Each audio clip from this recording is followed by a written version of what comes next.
Hello everyone, welcome to Easy Life, the channel that brings you knowledge and the essence of life through the pages of great books. Today, I would like to share with you a content titled, Everything That Makes You Suffer is Here to Save You, through the renowned psychological book, Man's Search for Meaning, by Victor Frankl. I invite you all to listen along. Man's Search for Meaning is one of the 10 most influential books as voted by the United States Congress.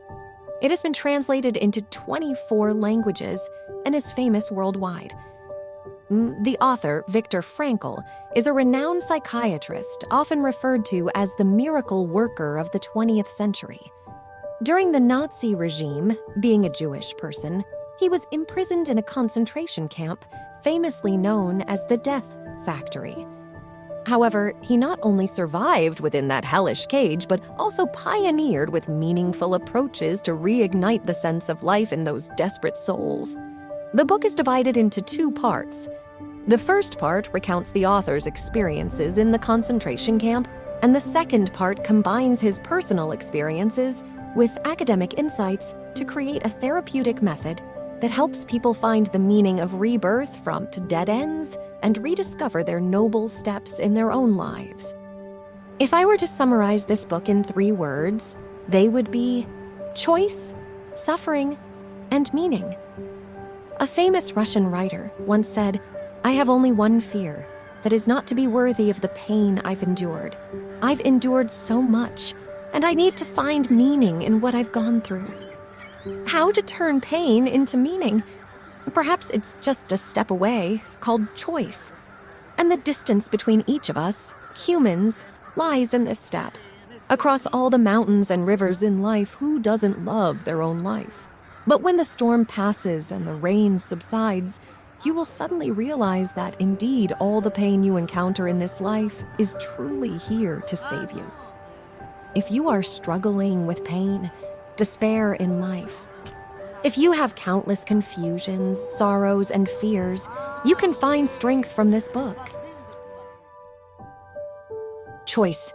You can be stripped of anything, but you cannot lose the right to choose. In the year 1930, all of Europe was engulfed in the horror of Nazi Germany. At that time, Victor Frankl was the head of the neurological department at a hospital in Vienna, the capital of Austria, and he had a happy family. To ensure Frankl's safety, the U.S. Embassy in Vienna invited him to obtain an immigration visa, but he couldn't bear to leave behind his parents, family, and patients. Therefore, he chose to stay. Unexpectedly, a few months later, Nazi Germany took over Vienna, and he, along with his wife, parents, and siblings, were arrested and taken to concentration camps. Like Frankl, there were 1,500 others who faced a fate similar to his. Many among them were businessmen, doctors, teachers, and scientific researchers. However, those who once lived with dignity and respect were turned into beaten and humiliated prisoners, facing threats from the suffocating chambers, the crematoria, or fatal beatings. All their belongings were confiscated, and they were confined like livestock in camps resembling pens, each containing up to 200 people. Every day, they received a small piece of bread, a bowl of soup, wore thin clothes throughout the year, and had to repair train tracks, perform laborious tasks. At night, they huddled on wooden boards, 9 people sharing 2 blankets, and used mud-covered shoes as pillows. A slight mistake could lead them to encounter ill-tempered soldiers, resulting in merciless beatings. Even more frightening, if their bodies weakened and couldn't perform hard labor, they would be sent to gas chambers, and their lives would be terminated. In the concentration camps, nearly everyone contemplated suicide at some point, the easiest being running into the electric wires. Thus, ending things permanently was not difficult. What was truly difficult was to continue to survive, to live on here. So what allowed Frankl to retain his will to survive and strive to reverse the tide and save his life? For him, first and foremost, it was the power of choice. He firmly believed that even in the worst psychological and physical conditions, a human being could maintain a degree of spiritual freedom and a certain level of independent consciousness. From there, they could choose their behavior and reactions, as well as decide the kind of person they wanted to become. The first time Frankl had to strip naked for a bath in the concentration camp, he realized that apart from his naked body, everyone had nothing. Accumulated possessions meant nothing. Many of your belongings, everything external to your inner self, can be taken away by an uncontrollable force at any moment. But the one thing that cannot be taken away is the right to freely choose your own response. We cannot control what happens in our lives, but we can control our emotions and actions when facing these events. All prisoners in the concentration camps had to confront an incredibly harsh living environment, yet their reactions varied. Some chose to give up, some chose indifference, and some chose to persist until the end. So, what will you choose when faced with pain? Think about the classic dialogue of the French writer Simone de Beauvoir. Do you really love life? Yes, I love life. Have you ever suffered? There have been a few times, but suffering itself is life. Human life is like the sea with ups and downs, and it doesn't know where it will flow. As for suffering, it's like tides that rush in, coming and going from one phase to another. In this world, there is no life that's only sweet without bitterness, nor is there a life that's only bitter without a bit of sweetness. Life is inherently full of ups and downs, and it always comes with pain. That suffering can be days of continuous overtime, having to stay up late and wake up early, facing the darkness, rushing from one day to another to sustain life. That suffering can also be when loved ones suddenly depart, leaving you alone. And it could also be an unfortunate accident. In this life, we will experience countless joys and sorrows, but no matter how difficult life becomes, everything will eventually pass. Without experiencing a bit of coldness, how can one appreciate the enchanting beauty of cherry blossoms? Delicate flowers can bloom between rocks. Tall and erect trees can still stand proudly in desolate lands. And you can be like that too. You will always have a choice beyond giving up, beyond letting go, beyond self-blame. It's a choice to face difficulties, and it's never easy to abandon. Just this choice, even when you're standing at the edge of an abyss, cannot make you sink deep and fall into it. So remember, everything in this world has a cause and effect. Everything that causes you pain is here to save you. Suffering, what makes you suffer will make you stronger. In the book, 100 Years of Solitude, it is said that we walk on the eternal journey of life, running on a rugged path, resurrecting within failures, carrying the weight of sadness throughout our bodies, and experiencing pain that falls everywhere. We are tired, yet we can't stop. We suffer, yet we can't avoid it. Suffering is a common aspect of life. If we understand this, our hearts will be at peace, and we will have the abundant strength to embrace and face challenges. Pain always has its positive side. A poet once said, "Remember all the suffering left behind. When suffering passes, it will become sweet." Life is like a seasoning. The more it is crushed by ups and downs, the more flavorful it becomes. Although Frankl had a fierce desire to live, the continuous torture day after day pushed him into despair. Like other prisoners, he was afflicted with edema, suffered from illnesses due to prolonged malnutrition, lack of clothing, and sleep. His feet were swollen, his knees wouldn't meet, his joints were prickly, and every step was extremely painful. Then, when given the task of caring for patients, he unfortunately contracted typhus and narrowly escaped being sent to the crematorium. Experiences of standing on the edge of death time and time again led him to reconsider the meaning of life. He observed all kinds of people in the concentration camp and found that as long as they held the image of a loved one in their hearts, they would never give up their lives. Therefore, he decided not to silently succumb to exhaustion or illness, but to view the concentration camp as a place for mental training and practice. When other prisoners became paralyzed and lost themselves, he taught them to overcome suffering through jokes and humor. When prisoners felt discouraged and wanted to give up hope, he used deeply meaningful statements to encourage them to rise up. Even when suffering from typhus and facing the risk of death from illness or being killed at any moment, he continued to write down notes on pieces of paper, preparing for the future publication of his psychological book. 3 years of captivity only made his heart stronger. Concurrently, he developed a profound understanding of human nature, leading to a unique psychological therapy approach. The physical pain drove an endless spirit within him. Poet Rabindranath Tagore once said, "Only after experiencing suffering like hell can one develop the strength to create heaven. After the bone-chilling cold, red roses bloom in the wind. After the agony of broken wings, an eagle soars high in the sky." We often fear failure and dread pain and crisis, yet we do not realize that these bitter experiences construct the path for us to rise. Those who make you grit your teeth in annoyance, those actions that cause you suffering, all will transform into nourishment to facilitate your rebirth. There is no pain that cannot be healed, and no collapse that cannot be overcome. Everything lost will return in a different way. The essence of our humanity is to seek advantages and evade disadvantages. However, if we understand that it is in harsh environments that humans have the opportunity to achieve spiritual elevation, then we will never see suffering as a catastrophe. We will not perceive ourselves as unfortunate when faced with adversity. Frankl believed that suffering, misfortune, and death are inseparable components of life. A person's life will not be complete without pain and death. Even in suffering, a person can hold their head high, savor the flavor that pain brings, and be proud for having endured that pain. A writer once said, "I have only one fear, that is not to be worthy of the pain I've endured." So, to be deserving of what we've experienced, what should we do?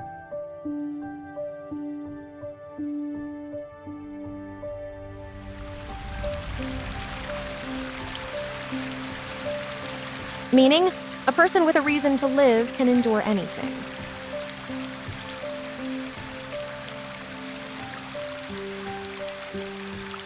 This is the motto that Frankl used to explain the importance of the meaning of life for a person. After all suffering, there will be meaning. In the concentration camp, Frankl witnessed many people passing away. It wasn't due to lack of food or medicine, but because they didn't have a reason to continue living. Statistical data indicates that the highest mortality rate in concentration camps occurs around Christmas, and this was also true on the battlefields of World War II. Most prisoners hoped they could return home before Christmas. However, when hope crumbled, so did their spirits. Their weakened spirits led to a severe physical decline and eventually death. In modern life, something similar happens. Many people suffer from depression and psychological disorders because they can't find the meaning of life.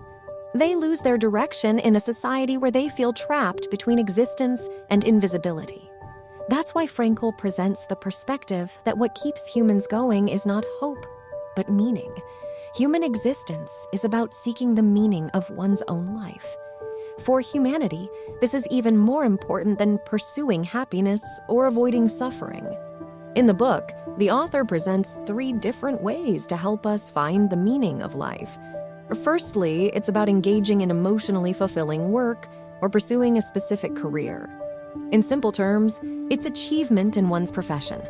Secondly, it's about experiencing states of care, compassion, and love for a specific person. Thirdly, it's about adopting an attitude of facing challenges, difficulties, and the harsh moments of life with courage. And there's nothing else in the world that can help a person effectively survive, other than realizing the meaning of their own life. The meaning of life encompasses a grand cycle from birth to death, which includes both hardships and difficulties. So open your heart and experience this life, no matter how much pain or happiness it holds. How much you endure, you will achieve that much. After being rescued from the concentration camp in 1945, Frankl found himself in a terrifying loneliness.